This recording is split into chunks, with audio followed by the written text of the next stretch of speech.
another box of virtual assisting, and I am back with another video. Today is Tuesday, March 5th, and I have voted. Hold on. Y'all see that? Hold up this side. Did y'all vote? I hope y'all voted. Anywho, so today I just want to talk to you about me being a virtual administrative assistant and do I really support myself off of a virtual assistant income? I do. I do. I am a virtual administrative assistant. For some clients, I am a virtual executive assistant. And then for another client, I am their brand coordinator. So I do all things admin, vetting of podcasts,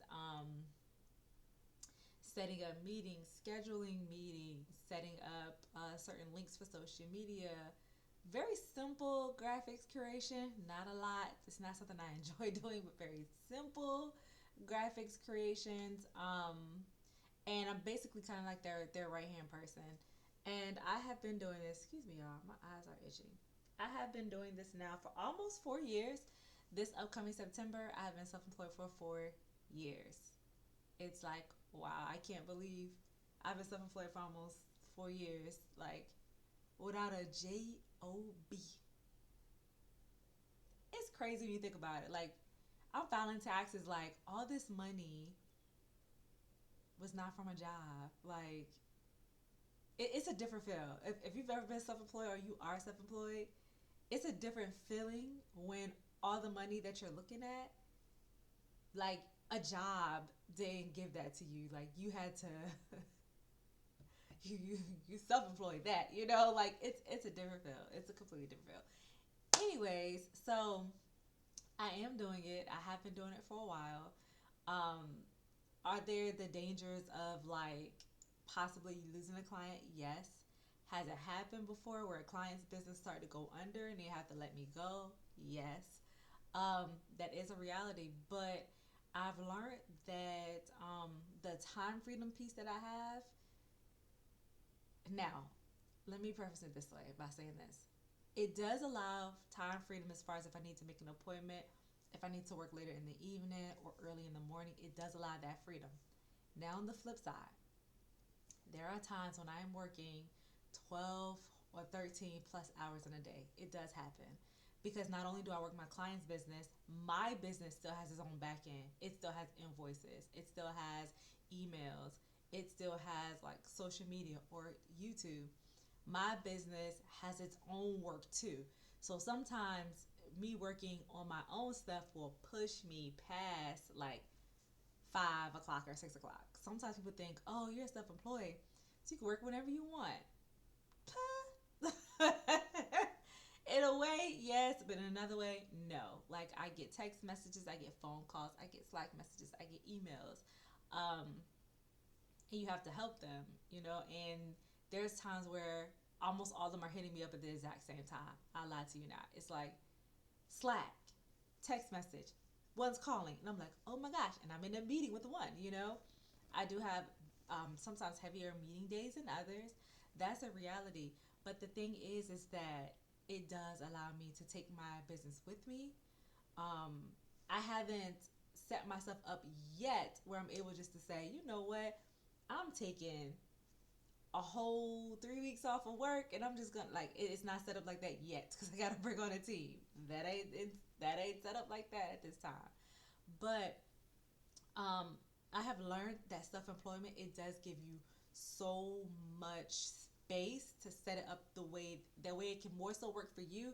But don't get it wrong now, it does require a lot of work and it does require faith because at any given moment, um, at any given moment, you can lose a client. At any given moment, you cannot feel very well and you're behind on work now.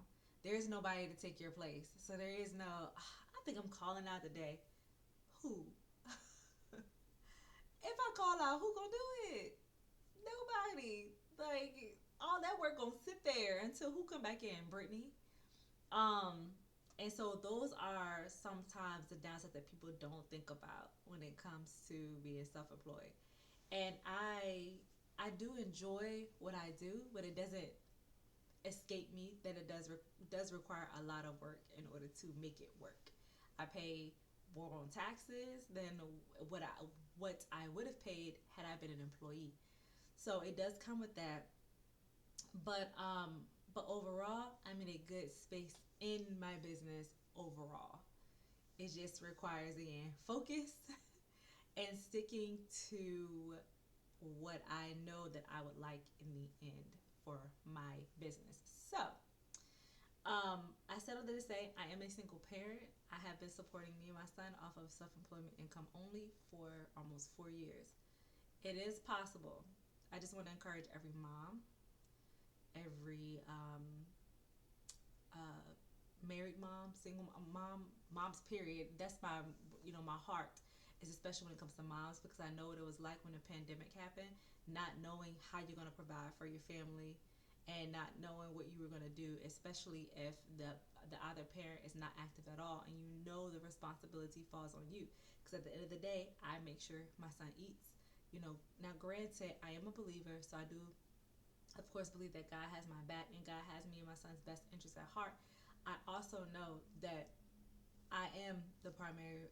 I not primary. I am the breadwinner in my home. I have no help, and so as far as the other parent goes, so that is something that, as a mom, if you are a single mom, you do think about as far as income. How can you provide for your child?